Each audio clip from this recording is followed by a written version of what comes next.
You're going to make some chocolate pasta. Yeah, we're going to make some chocolate pasta today.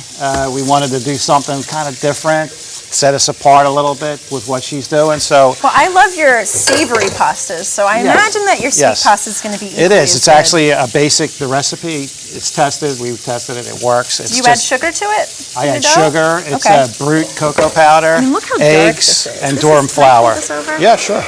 This is like. Yep. It's black. It's not even chocolate colored. It's so dark. And so it's the Brute cocoa powder with the eggs and then the flour mixed with it. What does Brute cocoa powder mean? Brute, it means no sugar. It's very, very bitter. Okay. So. But with the sugar and the dough and everything, you'll see the sweetness will come out. And then we have a hand-dipped ricotta, which is an artisan ricotta done by hand. That in-house? No, we buy that. But we mixed a little bit of maple sugar with it and some vanilla that's a nice touch. and some real small chocolate chips in there. I would eat that just on its own. Yeah, it's really good. Do you have egg or anything in there? No egg, nothing. You want to try it? You can try it. I would love to try it. Yeah, look, your hands are clean. Yeah, they're very clean. There you go. Yep.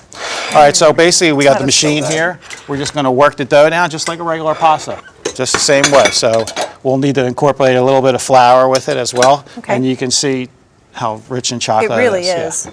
The main thing you have to worry about is like it's a little sticky sometimes with the chocolate and everything. But now, do you ever flour the roller? Yeah, I'm going to flour. I'm going to flour the dough actually. And this is the semolina? That's Durum semolina flour, extra fancy. Does that make a difference besides it being extra fancy? Yeah, it's extra fine. Okay. So you don't have it. It won't break up on you. You can get the dough real nice and fine.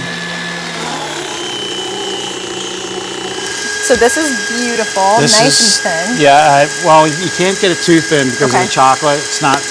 What number do you take this down to? They're all different, but I took it down to 5. Okay. I'll normally take it down to 6 or 7 to get it real fine. So we're just gonna put a little bit of the mixture on there. All right. Small amount. So not too much. You don't want to overfill them. Not too much because we're going to make a smaller ravioli. We're going to use a smaller cutter today, just to add a little dimension to our dessert. So I just have a little bit of, just a tiny bit of egg yolk with water. There's more water than egg yolk. And we're just going to blot it a little bit just to seal it so it doesn't open up. Now, are we going to put another sheet over top of these? Or are we going to No, we're just going to fold. I'm going to fold that over.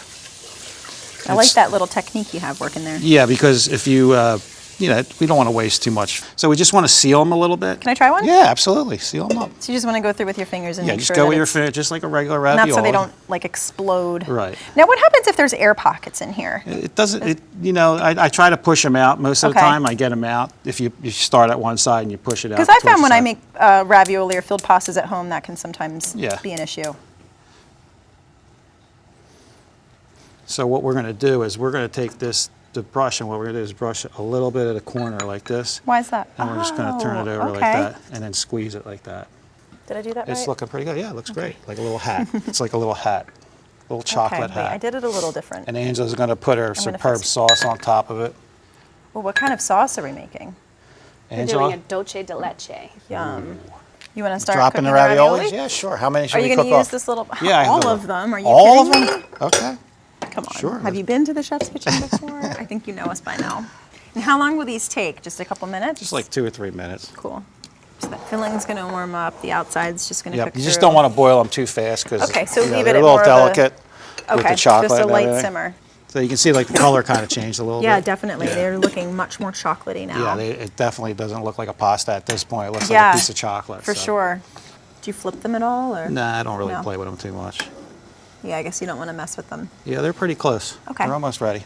They're about another 30 seconds. How can you tell? Can you tell by the texture? Just by the texture. Really? Yeah, You've done this so much. Well, we tested it, and then it was a little too soft, so I added a little more Durum to the recipe. Oh, okay. Yeah, so you can kind of feel them. Feel the oh softness yeah, on it feels. Yeah, like they're cooked. Exactly.